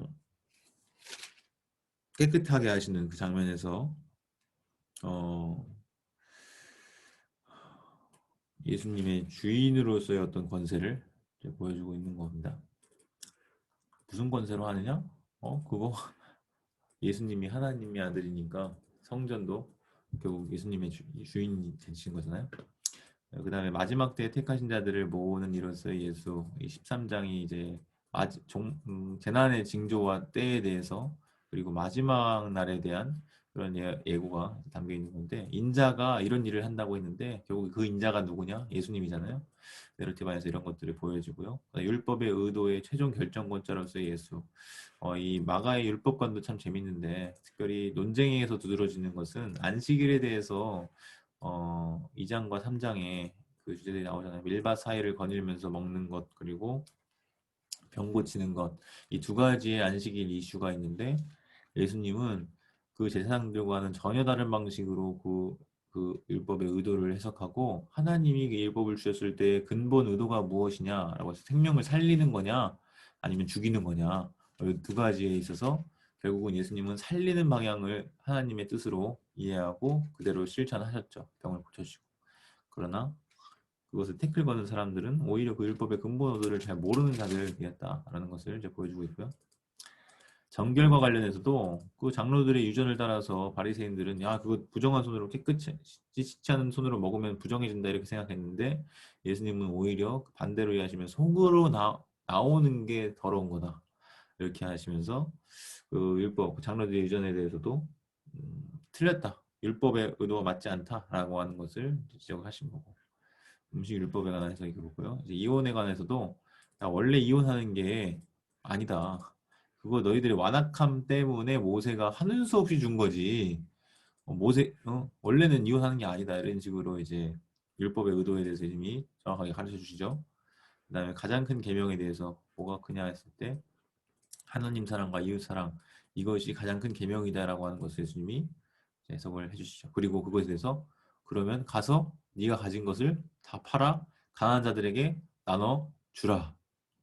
그러니까 가장 큰 계명이 뭐냐 했을 때 그거 두 개는 알지언정 실제로 그것을 실천하는 데 있어서는 근심하며 떠나가는 거죠. 예수님이 그런 식으로 해석을 했다는 거 이렇게 볼 수 있고요. 마가복음에 나타난 예수님의 인성, 예수님이 배도 고파요. 예수님이 피곤도 해요. 사역하니까 이제 졸기도 해요. 주무시기도 하고요. 눈물도 흘리세요. 예, 땀방울이 핏방울이 되고 막 이렇게 기도하시고, 괴롭다고도 말씀하시고, 피하고 싶다고도 말씀하시고, 막 마음이 민망히 여기고 막 불쌍히 여기고 이런 마음들이 있으세요. 철면피일 것 같은데 예수님도 사람이구나라고 하는 모습들이 그런 구절들을 통해서도 보여지게 됩니다. 이렇게 해서 오늘 간략하게나마 좀 이제 예수님 마가의 기독론 좀 봤어요. 뭐 이 정도로 이 책 보는 거는 좀 마치고요. 이제 10분이 좀 안 됐는데 성경을 좀 읽는 게 좋겠습니다. 우리 지난번에 4장까지 읽었나요? 5장까지 읽었나요? 4장이요. 그렇죠. 4장까지 읽었는데 오늘 5장과 6장을 좀 읽으면 좋겠어요. 일단은 서현수 권사님 5장 1절부터 20절까지 읽어주시고 21절부터 43절까지는 천재 권사님이 읽어주시면 감사하겠습니다. 네, 5장. 예수께서 무리를 보시고 산에 올라가 앉으시니 제자들이 나온지라 입을 열어 가르쳐 이르시되 심령이 가난한 자는 복이 있나니 천국이 그들의 것이며 애통하는 자는 복이 있나니 그들이 위로를 받을 것이며 온유한 자는 복이 마가복음이고요. 지금 마태복음 읽고 계시거든요. 죄송합니다. 마가복음 5장 1절부터 20절까지. 죄송합니다. 예수께서 바다 건너편 거라사인의 지방에 이르러 배에서 나오심에 곧 더러운 귀신 들린 사람이 무덤 사이에서 나와 예수를 만나니라. 그 사람은 무덤 사이에 거처하는데 이제는 아무도 그를 쇠사슬로 맬 수 없게 되었으니 이는 여러 번 고랑과 쇠사슬에 매었어도 쇠사슬을 끊고 고랑을 깨뜨렸음이로라. 그리하여 아무도 그를 제어할 힘이 없는지라. 밤낮 무덤 사이에서나 산에서나 늘 소리 지르며 돌로 자기의 몸을 해치고 있었더라. 그가 멀리서 예수를 보고 달려와 절하며 큰 소리로 부르짖어 이르되 지극히 높으신 하나님의 아들 예수여, 나와 당신이 무슨 상관이 있나이까? 원하건대 당신의 하나님 앞에 맹세하고 나를 괴롭히지 마옵소서 하니 이는 예수께서 이미 그에게 이르시기를 더러운 귀신아 그 사람에게서 나오라 하였습니다. 이에 물으시되 내 이름이 무엇이냐 이르되 내 이름은 군대니 우리가 많음이니이다 하고 자기를 그 지방에서 내보내지 마시기를 간구하더니 마침 거기 돼지의 큰 떼가 산 곁에서 먹고 있는지라 이에 간구하여 이르되 우리를 돼지에게로 보내어 들어가게 하소서 하니 허락하신 데 더러운 귀신들이 나와서 돼지에게로 들어가매 거의 2,000마리 되는 떼가 바다를 향하여 비탈로 내리달아 바다에서 몰사하거늘 치던 자들이 도망하여 읍내와 여러 마을에 말하니 사람들이 어떻게 되었는지를 보러 와서 예수께 이르러 그 귀신 들렸던 자, 곧 군대 귀신 집혔던 자가 옷을 입고 정신이 온전하여 앉은 것을 보고 두려워하더라. 이에 귀신 들렸던 자가 당한 것과 돼지의 일을 본 자들이 그들에게 알림해 그들이 예수께 그 지방에서 떠나시기를 간구하더라. 예수께서 배에 오르실 때에 귀신 들렸던 사람이 함께 있기를 간구하였으나 허락하지 아니하시고 그에게 이르되 집으로 돌아가 주께서 내게 어떻게 큰 일을 행하사 너를 불쌍히 여기신 것을 내 가족에게 알리라 하시니 그가 가서 예수께서 자기에게 어떻게 큰 일을 행하셨는지를 데가볼리에 전파하니 모든 사람이 놀랍게 여기더라. 예수께서 배를 타시고 다시 맞은편으로 건너가시니 큰 무리가 그에게로 모이거늘 이에 바닷가에 계시더니 회당장 중에 하나인 야이로라 하는 이가 와서 예수를 보고 발 아래 엎드려 간곡히 구하여 이르되 내 어린 딸이 죽게 되었사오니 오셔서 그 위에 손을 얹으사 그로 구원을 받아 살게 하소서 하거늘 이에 그와 함께 가실새 큰 무리가 따라가며 애워싸 밀더라. 12해를 혈루증으로 알아온 한 여자가 있어 많은 의사에게 많은 괴로움을 받았고 가진 것도 다 허비하였으되 아무 효험이 없고 도리어 더 중하였던 차에 예수의 소문을 듣고 무리 가운데 끼어 뒤로 와서 그의 옷에 손을 대니 이는 내가 그의 옷에만 손을 대어도 구원을 받으리라 생각함일러라. 이에 그의 혈루 근원이 곧 마름에 병이 나은 줄을 봄에 깨달으니라. 예수께서 그 능력이 자기에게서 나간 줄을 곧 스스로 아시고 무리 가운데서 돌이켜 말씀하시되 누가 내 옷에 손을 대었느냐 하시니 제자들이 여짜오되 무리가 애워싸 미는 것을 보시며 누가 내게 손을 대었느냐 물으시나이까 하되 예수께서 이 일을 행한 여자를 보려고 둘러보시니 여자가 자기에게 이루어진 일을 알고 두려워하여 떨며 와서 그 앞에 엎드려 모든 사실을 여쭈니 예수께서 이르시되 딸아 내 믿음이 너를 구원하였으니 평안히 가라 내 병에서 얻어여 건강할지어다. 아직 예수께서 말씀하실 때에 회당장의 집에서 사람들이 와서 회당장에게 이르되 당신의 딸이 죽었나이다. 어찌하여 선생을 더 괴롭게 하나이까? 예수께서 그 하는 말을 곁에서 들으시고 회당장에게 이르시되 두려워하지 말고 믿기만 하라 하시고 베드로와 야고보의 형제 요한 외에 아무도 따라옴을 허락하지 아니하시고 회당장의 집에 함께 가사 떠드는 것과 사람들이 울며 심히 통곡함을 보시고 들어가서 그들에게 이르시되 너희가 어찌하여 떠들며 오느냐 이 아이가 죽은 것이 아니라 잔다 하시니 그들이 비웃더라. 예수께서 그들을 다 보내신 후에 아이의 부모와 또 자기와 함께 한 자들을 데리시고 아이 있는 곳에 들어가사 그 아이의 손을 잡고 이르시되 달리다고 하시니 번역하면 곧 내가 네게 말하노니 소녀야 일어나라 하심이라. 소녀가 곧 일어나 걸으니 나이가 12살이라. 사람들이 곧 크게 놀라고 놀라거늘 예수께서 이 일을 아무도 알지 못하게 하라고 그들을 많이 경계하시고 이에 소녀에게 먹을 것을 주라 하시니라. 네, 감사합니다. 6장 1절부터 13절까지는 김혜진 집사님 읽으실 수 있나요? 김혜진 집사님? 예, 13절까지 김혜진 집사님 좀 읽어주십시오. 예수께서 거기서 떠나사 고향으로 가시니 제자들도 따르니라. 안식일이 되어 회당에서 가르치시니 많은 사람들이 듣고 놀라 이르되 이 사람이 어디서 이런 것을 얻었느냐? 이 사람이 받은 지혜와 그 손으로 이루어지는 이런 권능이 어찌 됨이냐? 이 사람이 마리아의 아들 목수가 아니냐? 야고보와 요셉과 유다와 시몬의 형제가 아니냐? 그 누이들이 우리와 함께 여기에 있지 아니하냐 하고 예수를 배척한지라. 예수께서 그들에게 이르시되 선지자가 자기 고향에서 자기 친척과 자기 집에서는 존경을 받지 못함이 없느니라 하시며 거기서는 아무 권능도 행하실 수 없어 다만 소수의 병자에게 안수하여 고칠 뿐이었고 그들을 믿지 않음을 이상히 여기셨더라. 이에 모든 촌에 두루 다니시며 가르치시더라. 12제자를 부르사 둘씩 보내어 들어온 귀신을 제어하는 권능을 주시고 명하시되 여행을 위하여 지팡이 외에는 양식이나 배낭이나 전대의 돈이나 아무것도 가지지 말며 신만 신고 두벌옷도 입지 말라 하시고 또 이르시되 어디서든 누구의 집을 들어가거든 그곳에 떠나가기까지 거기에 유하라. 어느 곳에서든 너희를 영접하지 아니하고 너희 말을 듣지도 아니하거든 거기서 나갈 때 발 아래 먼지를 떨어버려 그들에게 전거를 삼으라 하시니 제자들이 나가서 회개하라 전파하고 많은 귀신을 쫓아내며 많은 병자에게 기름을 발라 고치더라. 예, 그다음 최성수 집사님 14절부터 29절까지 좀 읽어주시면 감사하겠습니다. 이에 예수의 이름이 드러난지라 헤롯 왕이 듣고 이르되 이는 세례 요한이 죽은 자 가운데서 살아났도다. 그러므로 이런 능력이 그 속에서 일어나느니라 하고 어떤 이는 그가 엘리야라 하고 또 어떤 이는 그가 선지자니 애 선지자 중에 하나와 같다 하되 헤롯은 듣고 이르되 내가 못 뵌 요한 그가 살아났다 하더라. 전에 헤롯이 자기가 동생 빌립의 아내 헤로디아에게 장가든 고로 이 여자를 위하여 사람을 보내어 요한을 잡아 옥에 가두었으니 이는 요한이 헤롯에게 말하되 동생의 아내를 취한 것이 옳지 않다 하였음이라. 헤로디아가 요한을 원수로 여겨 죽이고자 하였을 때 하지 못한 것은 헤롯이 요한을 의롭고 거룩한 사람으로 알고 두려워하여 보호하며 또 그의 말을 들을 때 크게 번민을 하면서도 달갑게 들으리라. 마침 기회가 좋은 날이 왔으니 곧 헤롯이 자기 생일에 대신들과 천부장들과 갈릴리의 기인들로 더불어 잔치할세. 헤로디아의 딸이 친히 들어와 춤을 추어 헤롯과 그와 함께 앉은 자들을 기쁘게 한지라.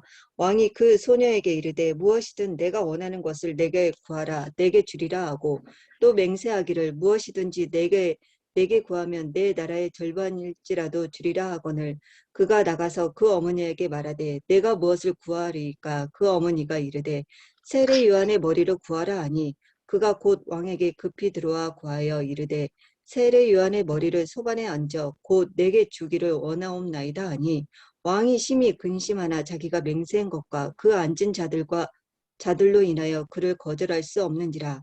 왕이 곧 시병 하나를 보내어 요한의 머리를 가져오라 명하니 그 사람이 나가 옥에서 요한을 목베어 그 머리를 소반에 얹어다가 소녀에게 주니 그 소녀가 이것을 그 어머니에게 주니라.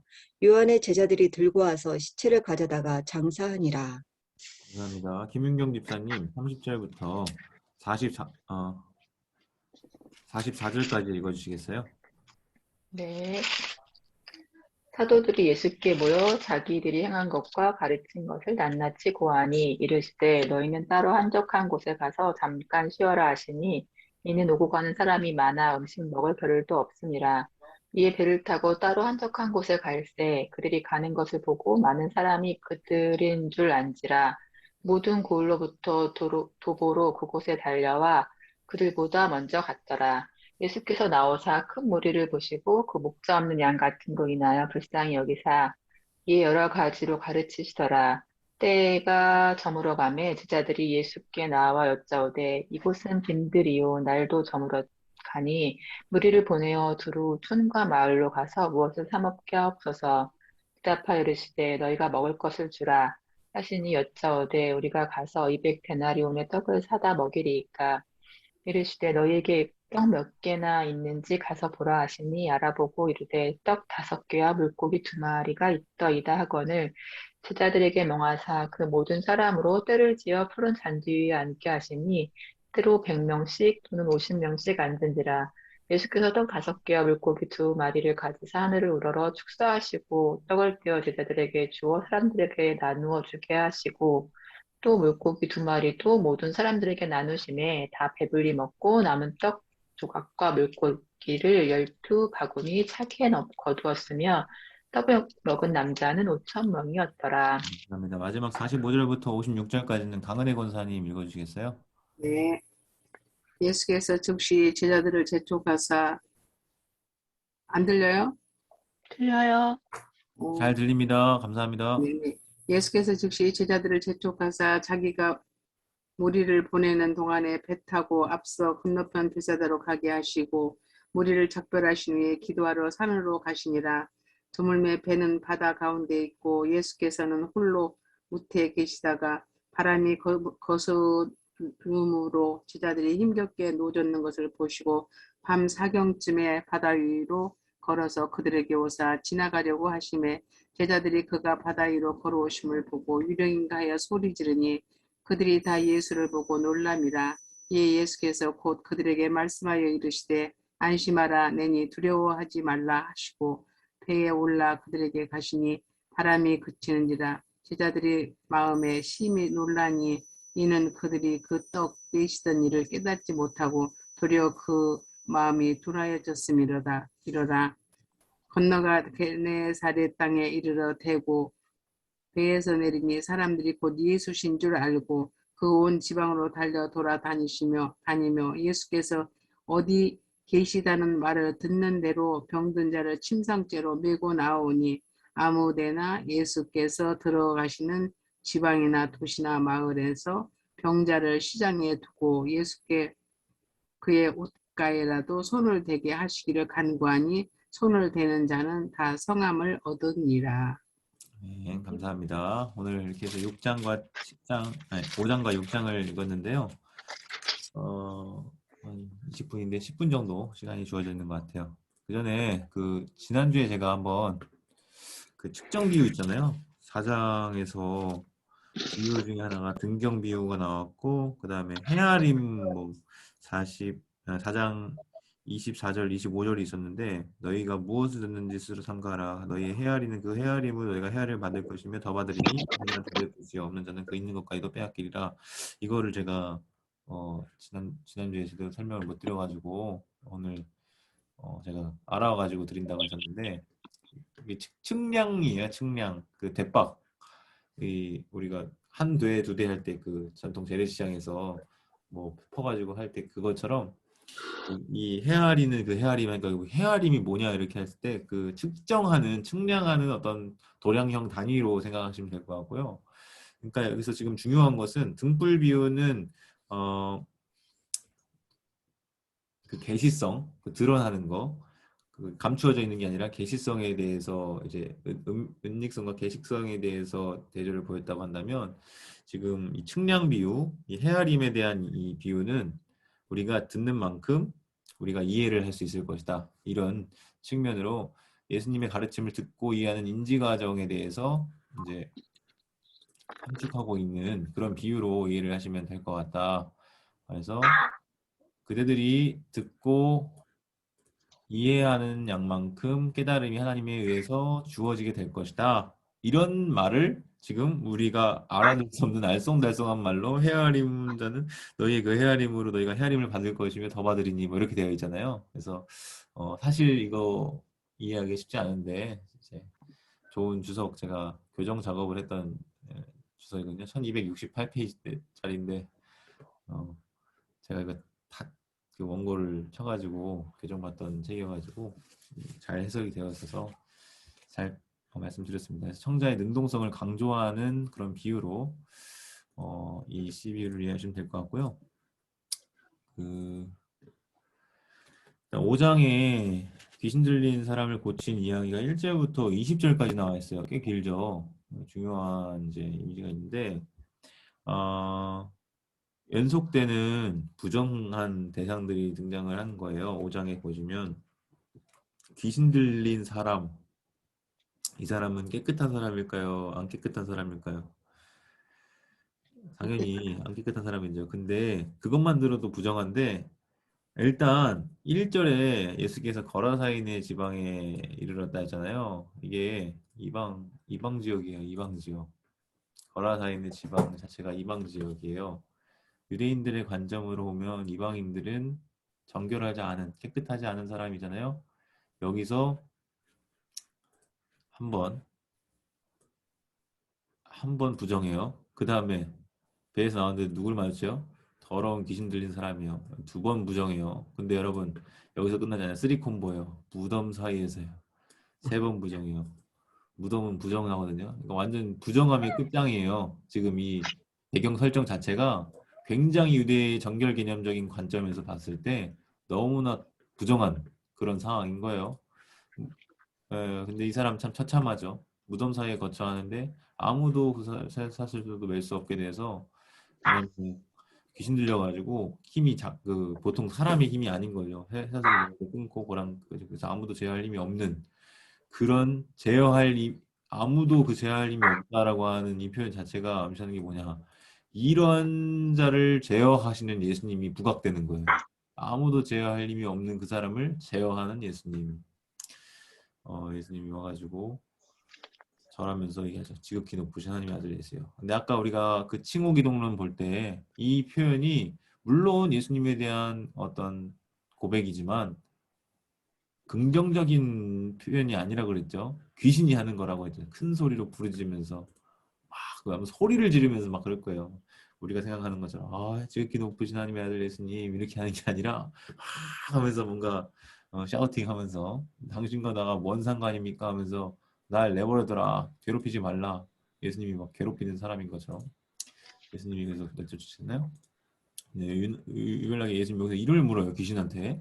독특하죠. 그래서 여기 김기동 귀신론 하면은 막 이름 물어보고 축기 사역할 때 막 그런 식의 이제 이론들이 여기를 기준으로 해서 나온 것 같은데 그런 거 이제 바르지 않죠. 어쨌든 내 이름은 군대니 우리가 많습니다. 그래서 이 군대가 레기온 로마 군대의 여단 규모라고 이제 각주가 붙어 있는데, 근데 이제 돼지의 큰 떼가, 여러분 유대 지역에서는 돼지가 없어요. 돼지 레위기 율법에 따르면 부정한 짐승이기 때문에 오늘날도 유대인들은 돼지고기 안 먹잖아요. 구약 율법에 따라 산다고 하면서. 그래서 돼지도 부정한데 그 돼지에게 들어가게 하소서 해서 더러운 귀신들이 나와서 이것도 허락을 받는 거죠. 예수님한테 허락을 받고 거기에 들어가요. 그래서 2,000마리나 떼가 바다를 향해서 내달아 바다에서 몰사하거든요. 여러분 제가 배경 설명드릴 때 바다라고 하는 공간적 배경에 대해서 설명드린 거 기억나세요? 네, 그래서 이 마가복음 내에서도 바다가 여러 차례 등장하는데 그 중에 하나가 여기인데 보면은 이 더러운 귀신들이 빠져 죽는 데가 바다다. 야, 실족하게 할 거면 차라리 연자맷돌을 목에 메고 바다에 빠져 죽는 게 낫겠다. 뭐 이럴 때 그 바다들이 나오는데 부정적인 이미지죠.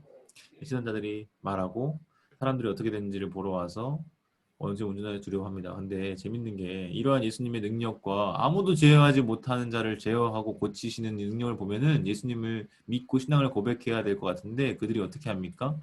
그 지방에서 떠나가시기를 간구하더라. 근데 여러분 이 씨 뿌리는 자의 비유 지난주 기억나세요? 그러면 이 사람들은 어떤 부류에 속한 사람들일까? 재물의 염려와 세상의 염려로 욕심이 들어와 말씀을 막아 결실을 하지 못하게 되는 가시떨기에 뿌려진 자들과 같지 않습니까? 이들은 분명히 예수님의 그 놀라운 능력과 기적과 권세를 받거든요. 그런데 열매를 맺지 못해요. 씨가 뿌려졌음에도 어떤 염려? 돼지떼를 잃었잖아요, 지금. 이 사람이 여기 계속 있다가는 2,000마리면 얼마나 큰 재산이겠어요. 더 큰 재산을 잃을 수도 있다. 약간 이런 것들이 이제 있는 거죠. 그러니까 이 씨 뿌리는 자 비유의 틀에 이 인물들을 넣어서 생각해보면 이 사람들은 세상의 염려와 4장 19절에 재물의 유혹과 기타 욕심이 들어와 말씀을 막아 결실하지 못하게 되는 케이스에 속한 자들인 거죠. 그리고 이 귀신 고침 받은 사람 있잖아요. 귀신 들렸던 사람이 함께 있으려고 하거든요. 같이 가면 안 돼요? 라고 물어봤을 때 예수님이 허락을 안 했어요. 그리고 뭐라 그러냐면 너의 역할이 있다. 가서 주께서 너에게 어떻게 행하사 너를 불쌍히 여기신 걸 네 가족에게 알려라. 누구한테? 네 가족에게. 여기 주목하셔서 보셔야 되는데 가족에게 알리라고 예수님 명령하셨으나 어떻게 하냐? 대가볼리의 전파예요. 이게 긍정적일까 부정적일까 생각을 해봐야 되는 거죠. 이것도. 예수님은 가족에게 알리라 그랬는데 대가볼리면 가족입니까? 뭐 동네 사람들 다 가족이라고 하면 그럴 수 있는데 그 말이 아니잖아요.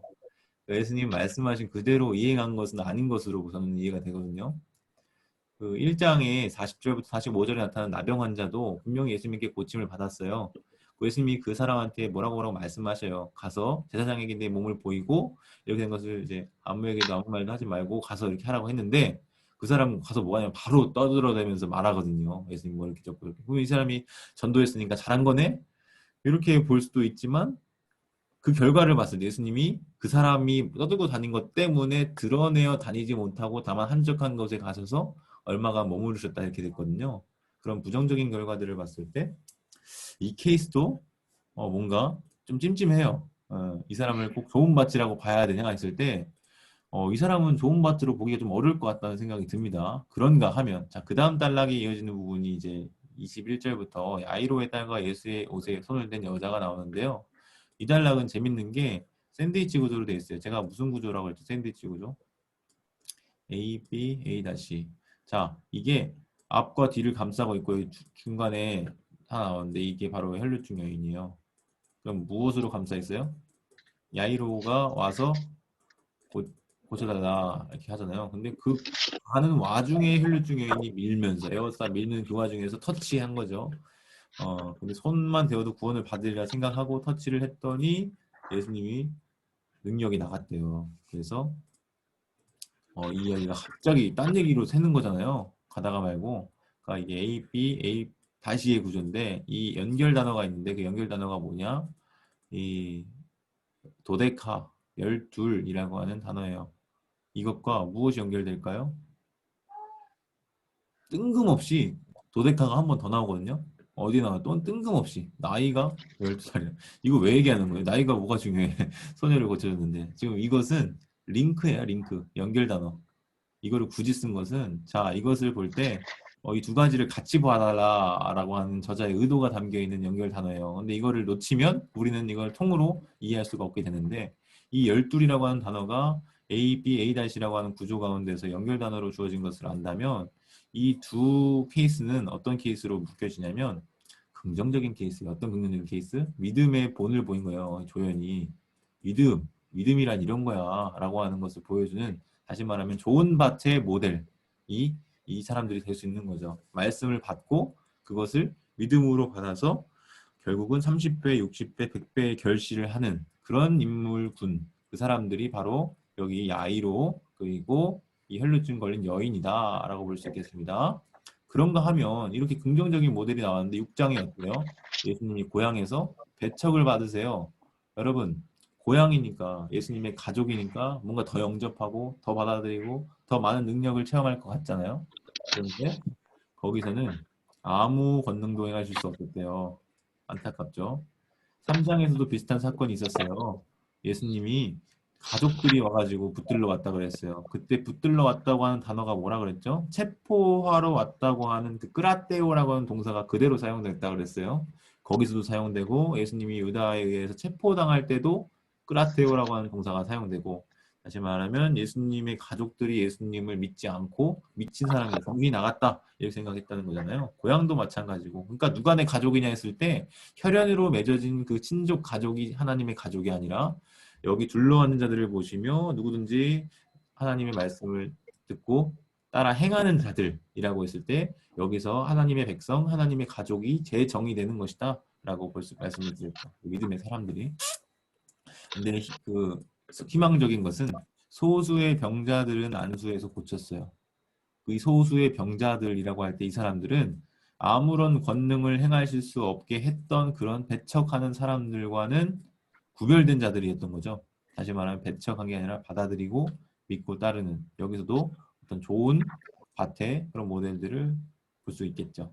그 다음에 나오는 것이 이제 12제자를 파송하시는 사건인데요. 이것도 A, B, A-의 구조로 나와 있는데 A, B, A- 뭐가 A냐? 제자 파송. 12제자를 둘씩 보내세요. 전도여행. 성공적이에요. 근데 중간에 뭐가 나와요? 세례요한에 대한 이야기가 나와요.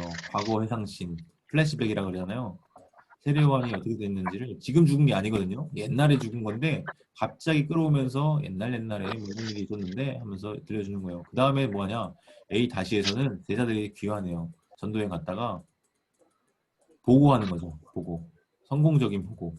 근데 이것만 보면 뭔가 희망적인데 이것도 이 AP A- 구조로 묶여있던 것을 볼 때 우리는 같이 봐야 되는 거죠. 즉 세례 요한의 죽음은 그 사람은 의롭고 거룩한 사람임에도 죽었거든요. 바른 말 했다고. 복음 전하는 제자들이 당할 운명이 어떻게 되는 거예요? 세례 요한과 같이 그런 고난과 그런 죽음, 순교의 길을 갈 수 있는 것에 대한 암시가 여기 드러나 있다고 볼 수 있어요. 마찬가지로 이 세례 요한이 이렇게 된 것처럼 예수님도 그 길을 가시잖아요. 그러니 그 제자들도 그렇게 길을 가죠. 그뿐입니까? 오늘날의 예수님의 제자들인 우리도 그와 같은 길을 갈 수 있게 되는 어떤 저자의 의도가 그 안에 담겨 있다고 볼 수가 있겠습니다. 그 다음에 나오는 장면이 사복음서에 공이 나타나는 5천 명을 먹이시는 오병이어 사건인데요. 사도들이 예수께 모여 자기들이 행한 것과 가르친 것을 낱낱이 고합니다. 선교 보고라 그랬잖아요. 보고 잘했어요. 그 다음에 한적한 곳에 가서 쉬래요. 한적한 곳, 이거 하면 에레무스, 광야 뭐 이런 거 다 연결된다 그랬잖아요.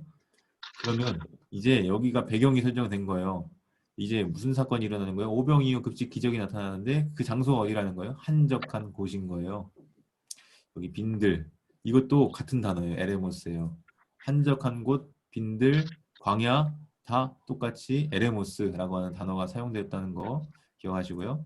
날이 저물어 가면 어디서 음식 먹어요? 여기 근데 예수님이 오세요. 목자 없는 양 같음으로 인하여 불쌍히 여기사 목자 없는 양들을 거두시는 목자이신 예수님, 그 주제가 여기 안에 나타나는 거예요. 나도 안정한 거, 나도 안정한 거, 배경도 중요하고 목자 없는 양이라고 하는 이 표현도 중요하고, 이 사람들을 어떻게 합니까? 예수님이 큰 무리를 불쌍히 여기고 가르치고 하는데 먹이자, 화 먹여라 했을 때 푸른 잔디. 그래서 저번에 김희진 지사님이 딱 푸른 잔디 하니까 바로 대답해 주셨잖아요. 시편 23편 여호와 나의 목자시니 내게 부족함이 없으리로다. 그가 나를 푸른 초장에 누이시며 쉴만한 물가로 인도하시는, 딱 그 이미지가 바로 연상이 되는 것처럼 이 목자 없는 양, 푸른 잔디, 여호와는 나의 목자시니 이런 것들이 종합적으로 우리의 배경 안에 있다 보니까 바로 이해가 되는 거죠. 이 예수님이 그런 목자로서 이 급식 기적은 출애굽 당시에 광야에서 유리방황하는 그 자들에게 만나와 메추라기를 먹이신 그 예수님의 하나님의 급식을 떠올리죠. 그와 같은 기적을 예수님께서 베푸시는 것을 볼 때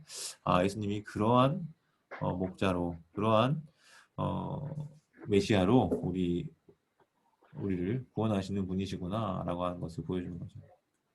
100명, 50명도 사실은 그 군대 조직 단위잖아요. 100부장, 50부장 할 때처럼 약간 그런 개념도 약간 여기에 반영이 되어 있다 그래요.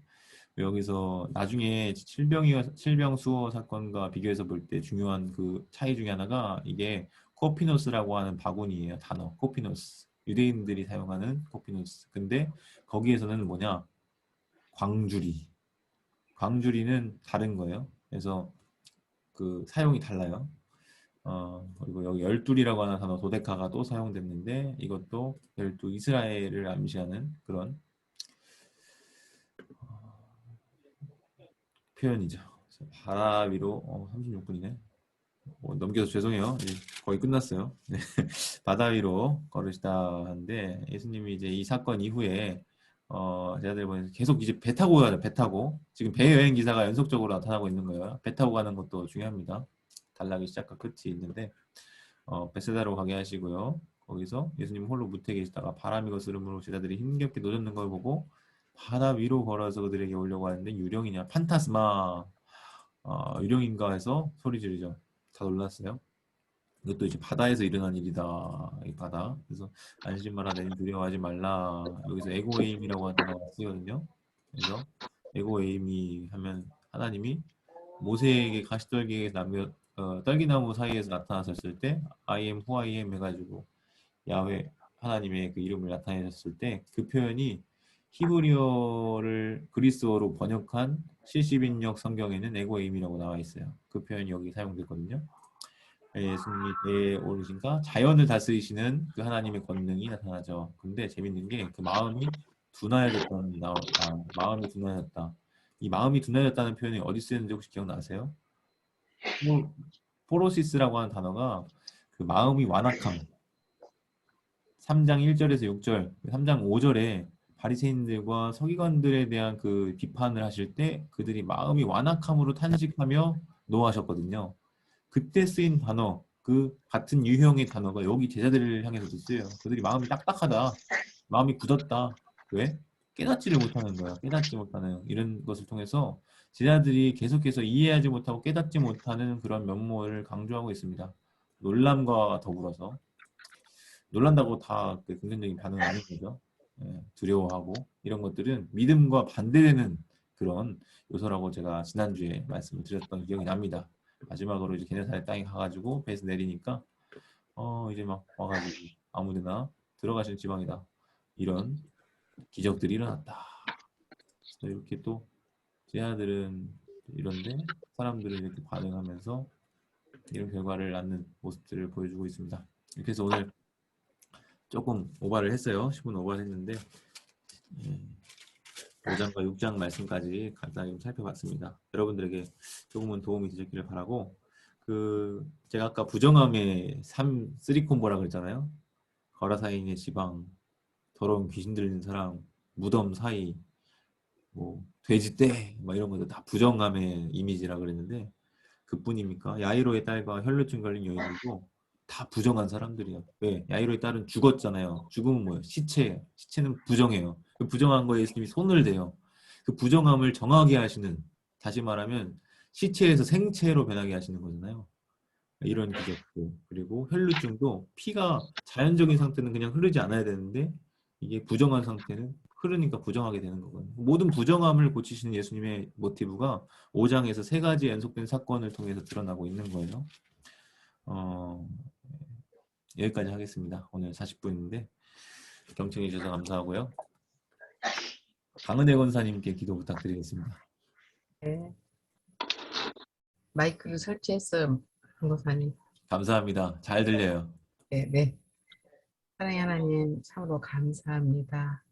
갑자기 날씨가 추워졌는데도 우리 아버지 모든 아버지 제자들 또 주님 앞에서 주의 말씀 듣고자 모여서 귀한 강도사님 입술을 통해서 말씀을 많이 듣습니다.